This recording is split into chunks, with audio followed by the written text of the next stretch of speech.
Tidak ada diterangkan oleh hadisnya Rasulullah SAW. Penting Pak belajar juga masalah salat. Nah, ada lagi Pak? Tuh. Nah, silakan. Tadi Ustaz la ilaha illallah mengenai akidah. Akidah. Ya. La ilaha illallah tadi ada yang mematahkan itu. Ada? Diterangkan. Baik. La ilaha illallah maknanya la ma'budu bihaqqin illallah. Tidak ada yang berhak. Kalau sama itu kita tidak ada selain Allah gitu. Coba terang, tiada Tuhan selain Allah. Kalau orang mengatakan ini maknanya kurang sebab itu karena Tuhan selain Allah itu banyak. Yang dimaksud dengan Tuhan itu apa? Sesuatu yang disembah itu. Sesuatu yang disembah itu disebut dengan Tuhan. Berhala itu Tuhan. Patung Buddha itu Tuhan. Isa itu Tuhan dikatakan oleh karena disembah oleh orang Kristen. Jadi sesuatu yang disembah selain Allah itu adalah Tuhan. Maka kalau kita artikan la ilaha illallah tiada Tuhan selain Allah itu maknanya kurang. Maka apa makna yang paling benar kata ulama? La ma'budu bihaqqin illallah. Tidak ada ilah, tidak ada Tuhan yang berhak kita sembah kecuali hanya Allah. Adapun Tuhan Buddha disembah orang Buddha, Tuhan Yesus disembah oleh orang Kristen, mereka tidak berhak diibadahi. Tetapi yang berhak diibadahi siapa? Hanya Allah. Itu makna la ilaha illallah. Allah lah satu-satunya berapa. Kita puasa hanya Allah, ibadah. Kita salat hanya untuk Allah, kita zakat hanya untuk Allah, berdoa hanya untuk Allah, menyembelih kita hanya untuk Allah. Tak boleh menyembelih untuk apa kerja contohnya? Untuk kudu-kudu rumah, tak ada itu. Itu untuk jin tak boleh. Syirik. Nah, itulah Pak maknanya Pak. Kalau pembatal lain dan banyak Pak, ada 10. Mungkin tak selesai bahas malam minggu Pak. Di antara pembatal dari Allah itu adalah di antaranya melakukan perbuatan syirik. Batal dari Allah. Yang kedua melakukan perbuatan sihir.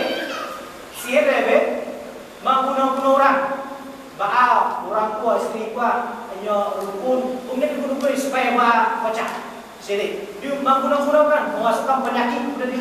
Sihir, kufur. Termasuk kategori batas. Di antaranya ada terakhir pembatal Islam itu adalah mempermainkan salah satu daripada syariat Allah. Istihza, meremehkan, mempermainkan syariat Allah. Ada syariat yang istihza, yang diremehkan atau dipermainkan, maka ini bisa menyebabkan kita kafir atau menyebabkan kita keluar dari Islam. Tidak boleh kita meremehkan atau mempermainkan syariat yang disyariatkan oleh Allah Subhanahu wa taala dan Rasulnya. Salah satu contoh itu Pak. Ya. Kecil Rasulullah sallallahu alaihi wasallam, apabila kalian bangun dari tidur kecil Rasulullah, maka cucilah tangan kalian. Cuci tangan. Karena kalian tadi pagi, tadi malam dah tahu kemana tangan kalian itu lalu. Maka kecil Rasulullah cuci. Maka ada salah seorang bertanya, ya Rasulullah, ampun tahu tadi Rasulullah, kemana ampun tadi malam dulu? Kecil laki-laki tadi. Tujuannya kamu mengejek Rasulullah, meremehkan Rasulullah. Maka pada malam harinya dia tidur, tahu-tahu tangannya sudah masuk ke dalam lubang tubuhnya sepanjang satu sirah.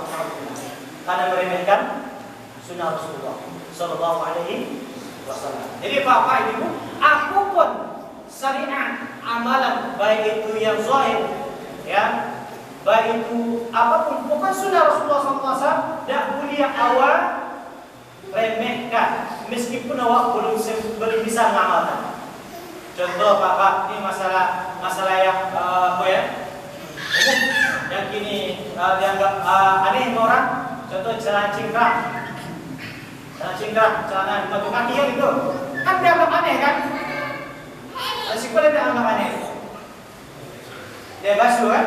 Dia basuh alhamdulillah. Ya, di sebagian orang menganggap aneh. Itu kelompok dari mana itu? Padahal hadisnya ada. Ada hadisnya. Akhirnya Rasulullah SAW, "Man asfala min al-ka'bayn fa huwa finnar." Barang siapa yang pakaiannya melebihi mata kakinya, dia di neraka.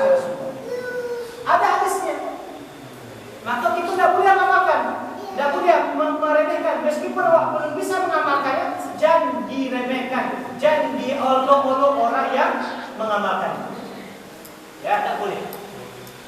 Ya, begitu juga masalah jenggot. Orang berjenggot itu teroris tuh. Di mana tanya? Kalau orang berjenggot itu teroris, berarti Buya Hamka teroris. Buya Hamka pakai jenggot. Imam Bonjol pakai jenggot, apakah dia teroris? Enggak. Ada hadisnya. Tujuan di antara sudah fitrah. Di antaranya adalah membiarkan jenggot, kemudian mencukur bulu kemaluan, kemudian memotong kumis, kemudian mencabut bulu ketiak. Itu sunnah fitrah. Ada hadisnya. Ya, jadi Bapak, kalau kita nggak paham masalah agama, ya, tidak tahu kebatannya. Jangan buat taklid kepada seorang ustaz. Oh, ustaz itu mengatakan itu sosial, tidak boleh. Kita pelajari dulu dan dalilnya. Jangan sampai nanti mengatakan sesuatu tanpa ilmu, sehingga wak dikatakan adalah sesat. Kenapa kita sudah menganggap orang sesat? Nah, Allah Taala bisa. Tak apa-apa. Itu sebagian yang berubah. Ya. Nah, ada yang lain? Bapak lain? Dia tanya. Alah? Ibu silakan. Masalah perkara salat silakan. Awak diskusi dengan aku, buka-buka.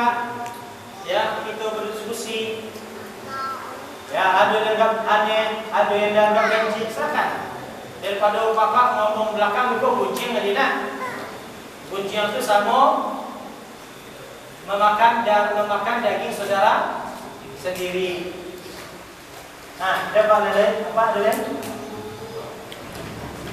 Ada lepas? Habis? Nah, kalau nggak ada kita cukupkan. Ya, cukup jangan Anda apa? Alah ya? Cukup dah ya. Kalau kantor Papa Ibu sekarang ada ya. Ya, mudah-mudahan apa yang sampaikan bermanfaat bagi awak semua. Ya, mudah-mudahan kajian awak ini memicu awak untuk kembali mempelajari Al-Quran, mempelajari sunnah Rasulullah SAW. Karena sunnah dalam Quran merupakan buah pusaka yang tidak bisa awak tinggalkan. Harus awak benahi, harus awak baca, harus kita pelajari. Karena orang yang berpegang teguh kepada Al-Quran dan sunnah, mereka tidak akan sesat selama-lamanya. Tapi kalau orang menjauh daripada Al-Quran dan sunnah, maka mereka orang-orang yang sesat. Wallahu ta'ala bishawab. Kita tutup kajian awal pada malam hari dengan baca doa kafaratul majlis. Subhanakallahumma wa bihamdik, asyhadu an la ilaha illa anta, astaghfiruka wa atubu ilaik. Assalamualaikum